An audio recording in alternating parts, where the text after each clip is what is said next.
bro, that he's a big follower, big fan. He told me that he's the number one guy that he likes to see boxing. Kid Rock walked up to us and he says, "Yo, man, I love your son." And I said, "Why? How you know my son?" He goes, "Yo, man, I watch all his fights, bro. I don't miss one of his fights.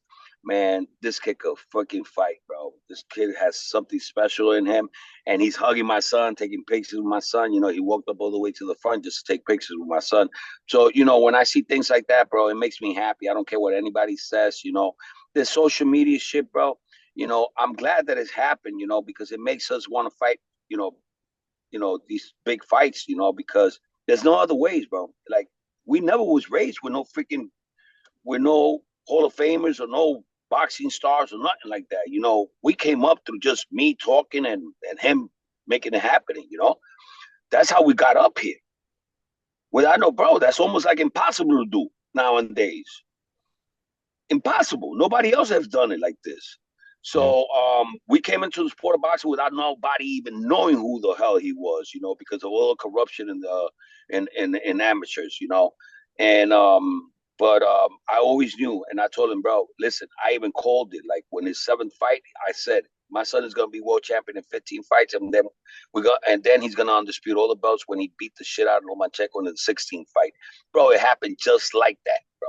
It could have happened in the 17th fight. It could have happened in the 20th fight. You know what I'm saying? But I called it just like it is, and I called it back to back. 15 fight world champion when we beat Comey, undisputed champion when we beat Lomachenko. You know, and now we're gonna beat the man at 140, the boogeyman, the guy that nobody wants. With just two fights coming into the 140 weight division. That's why we took the Martin fight, because we thought that was the hardest fight. Very difficult dude. Dude doesn't come to fight. The dude is very tricky. But we showed the whole world that we could do what Mikey Garcia couldn't do. You know what I'm saying? And Mikey Garcia wasn't even old, bro. He went in there, he tried his best, and bro, we beat the guy that retired Mikey Garcia.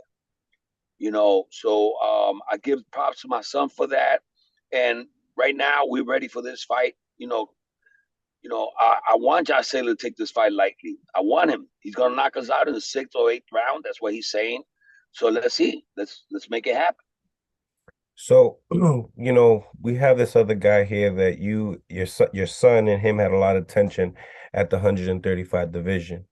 A guy that, it seems to me he has a hard time making weight just by the way he looks in the scales, but he has a fight with a common opponent that you guys have, which is Devin Haney, May 20th. What are your fight predictions and what do you see in that fight? Well, with Loma, Loma and Haney on May 20th. listen, man. The only reason why they're taking this fight is because it's not the same Loma we fought. First of all, we fought the best Loma. They probably see some holes in him right now, bro. For them to make a commitment like that, bro. But you never know, bro. You might have been bit too fast on something that you don't know what you're getting yourself into, man. If man, I don't want to give no pointers, man, but I'm gonna give you this one pointer. Maybe you get it, maybe you don't. If you got a real coach, I was trainer of the year in 2020 because of that, because I was the only one that solved the equation on how to beat Lomachenko. If Lomachenko finds those angles, bro, 100% he's winning this fight. I don't see it. And with that arsenal, bro, people have tried to do what Devin Haney's going to try to do. I'll box the freaking up. I'll box the boxer. I'll box the freaking the Matrix. And they don't call him the Matrix for no reason. He's not the same Matrix, but he has enough to beat Devin Haney. And I got Lomachenko winning by unanimous decision.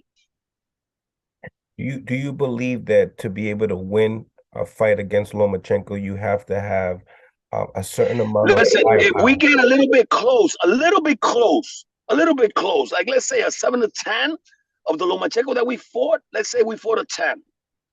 Let's say we get a 7 or a little bit like 6.5 to a 7 Lomachenko that night. He's beating this kid. He's beating this kid. Why? Because to beat Lomachenko, you got to be fully dimensional. So, in other words, you can't do the same shit over and over again because he's going to cap off for that. and he gonna get you. I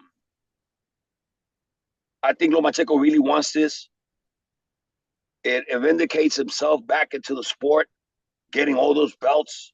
That's all he always wanted. So I expect him to come maybe as a 7, not as a 10 like when we fought him. Or you never know, bro. You never know. Styles makes fights. So um, very difficult fight for Devin Haney. Very difficult. And the only opportunity that I give Devin Haney is if he stays away and uses that jab all night, like he always does, and wins by points. But listen, it's gonna be very difficult, bro. This guy is they call him the Matrix, for a reason. And I don't think Devin Haney's ready right now for a fight like that. He got lucky with Cambosis because of my son's health issues. And it was like we just gave him the belts. You know what I'm saying? And he's based off a Cambosis win. That's what he's based off. He hasn't done nothing in the sport, nothing. And everybody knew we were gonna beat that boy Cambosis. But shit happens, bro. That's why I tell everybody, man, pray, bro, because God can take it away from you anytime He wants. Without Absolutely. help, you ain't shit. And I used to always say, ain't nobody in this planet that can beat my son but God, Mhm. because God could take your health, whatever the hell He wants. Right. And that's exactly what happened that night. And it was a great performance. I think that my son, as the champion, should at least, won the decision. At least a draw. Worst case scenario, but not a win, man. That was all a setup. Right. Big Right. setup. Big fucking setup. Especially what we did at the end of the rounds. Yes. Um, and I mean, we had a better knockdown. That dude was dazed. When my son's knockdown was a flash knockdown. He was positioned wrong at the wrong time. He couldn't breathe, and he just got there. He like, bro, when you're a boxer, you know your skills, and you stop thinking about your skills and you start thinking about your health issues because you can't breathe, you start panicking.